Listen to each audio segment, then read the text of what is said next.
생존 해병에 대한 그 상황에 대해서 궁금해 하시는 기자분들이 있을 것 같아서 먼저 그거 말씀드리고 질의응답 받도록 하겠습니다. 현재 피해자는 외상 후 스트레스, PTSD 증세가 있고요.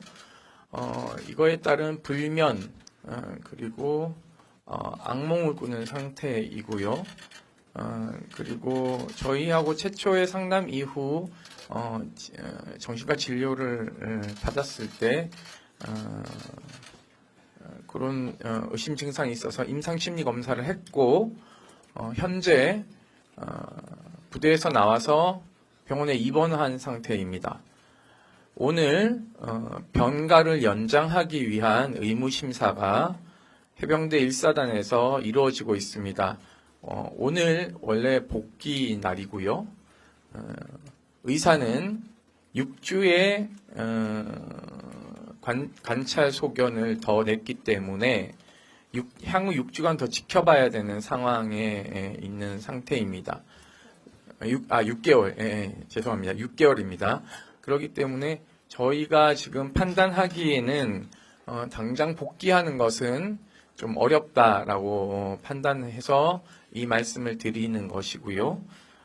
PTSD 지금 현재 이제 다른 생존자들도 어떤 상황인지를 저희가 알 수가 없기 때문에 현재 부대에서 상당 부분 이 부분에 대해서는 서로 이야기하지 않고 있다라고 하기 때문에 저는 더 위험하다고 생각하고 있습니다. 병증을 어떤 그러한 그 외상 후 스트레스 장애를 극복하기 위해서는 사실상 이 상태 현재 일어나고 있는 책임자에 대한 처벌, 사법적 단죄 이런 것들이 먼저 선행돼야 되는 것이 생존 해병들의 PTSD를 줄이거나 향후 발현될 수 있는 여러 가지 후유증을 예방하는 효과도 있는 것은 여러분들이 잘 아실 거라고 생각됩니다. 하지만 이 사건은 본질은 사실상 임성근 사단장의 형사처벌임에도 불구하고 권력형 비리 범죄가 되어버린 지 지금 오래되었습니다.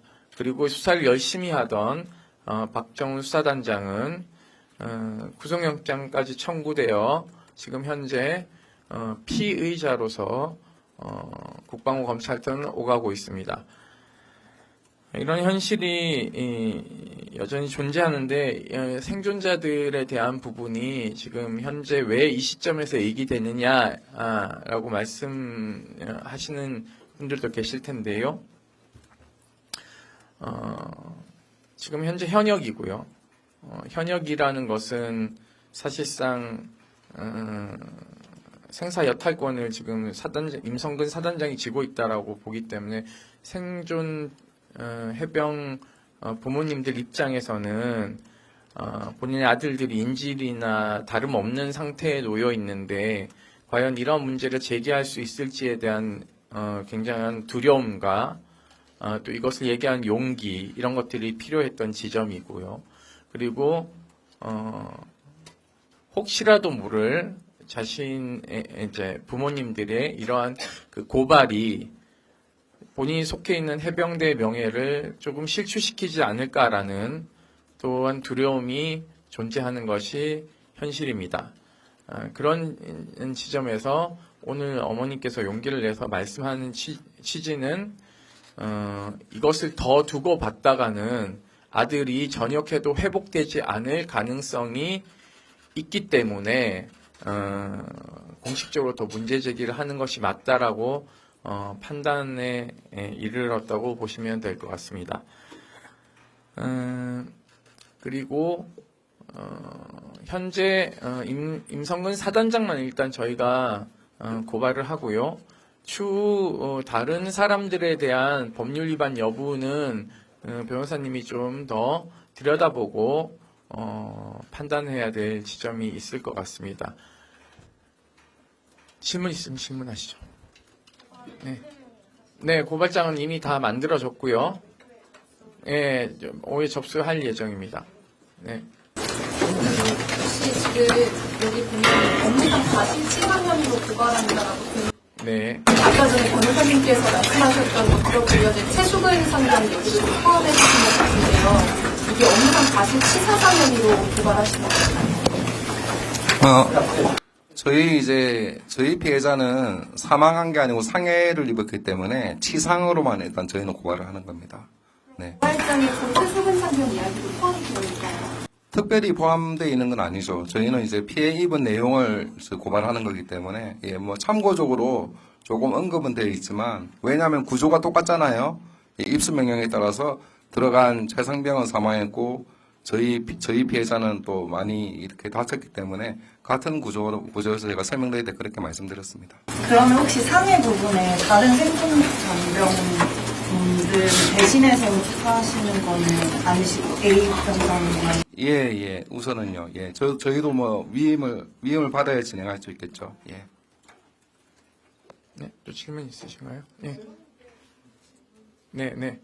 오늘 기자회견까지 좀 힘드셨을 텐데 용기 내겠다고 말씀하셨을 때 좀 아드님 반응이 어떠셨는지 궁금하고, 그러니까 어쨌든 수행할 임무를 전날 밤에 알게 돼서 구체적인 안전교육을 못 받았다라고 하셨는데, 그러니까 당시 좀 아드님께 어떤 교육들이 군에서 있었는지, 있다고 들으셨는지.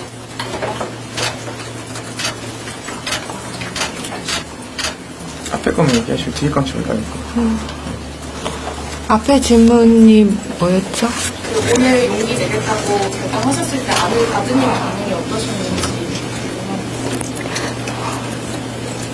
엄마로서는 참을 수 없는 일이라고 얘기를 했습니다. 앞으로 엄마가 뭐 이렇게 할 계획이야. 제 아이에게 얘기했을 때 엄마 마음을 제가 어떻게 할 수는 없는 거라고 얘기했습니다. 그리고 제 아이가 네가 감당해야 될 부분도 있을 수도 있어. 괜찮겠니라고 물었을 때 우선은 엄마 생각만 먼저 하세요라고 먼저 얘기를 했었어요. 네, 대비됐을까요?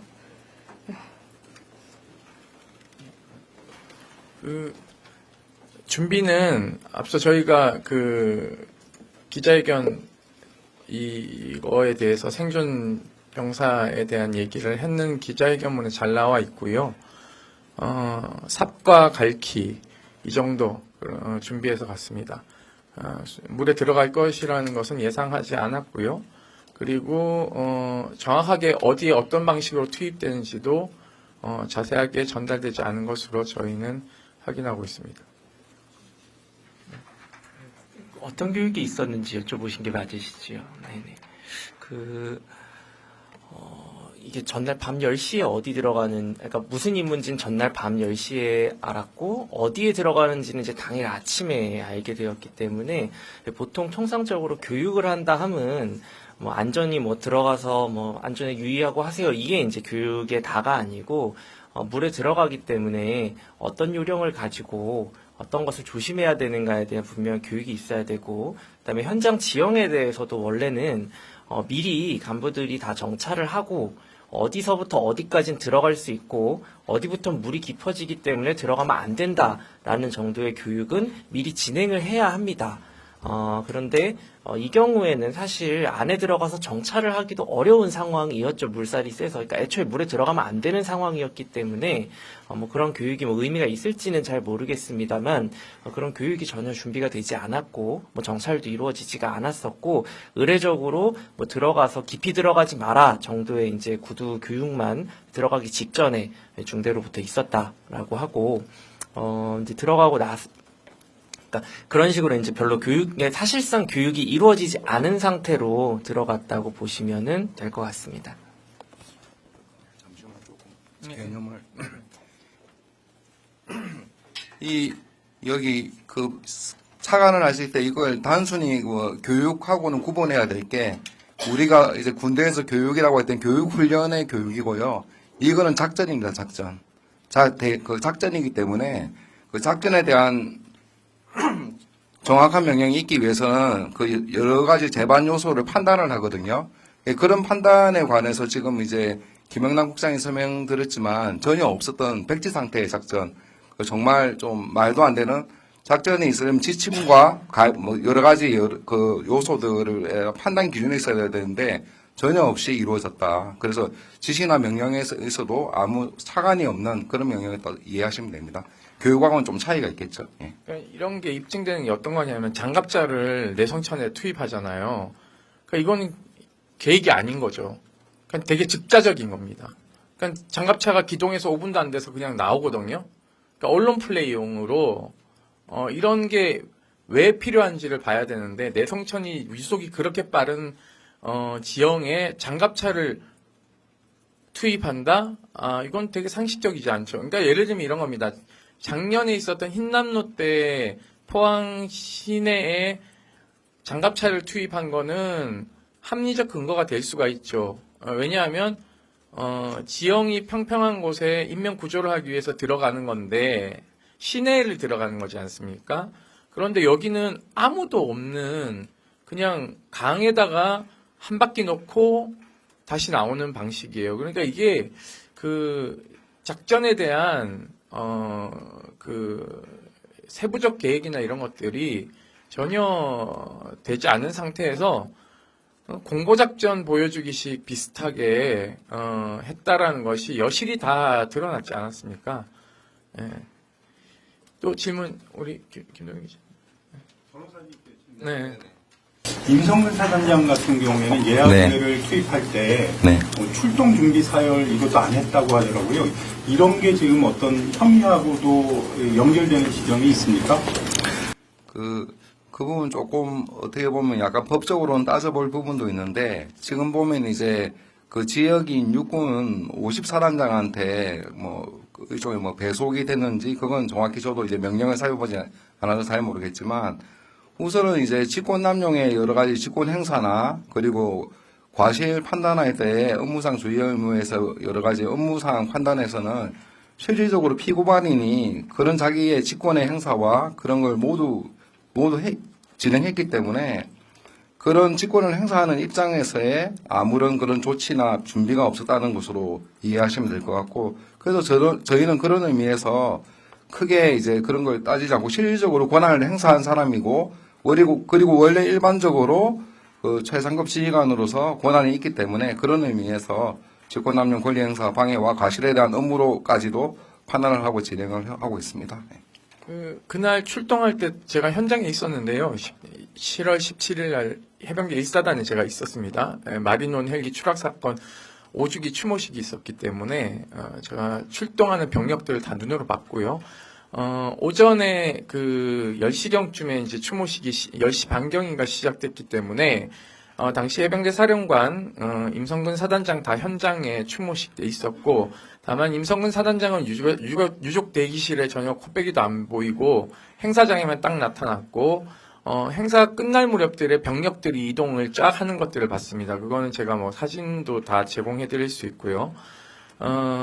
그러니까 병력이 출동에 대한 점검은 사단장이 정밀하게 하지 않은 것으로 보여지고 있고요.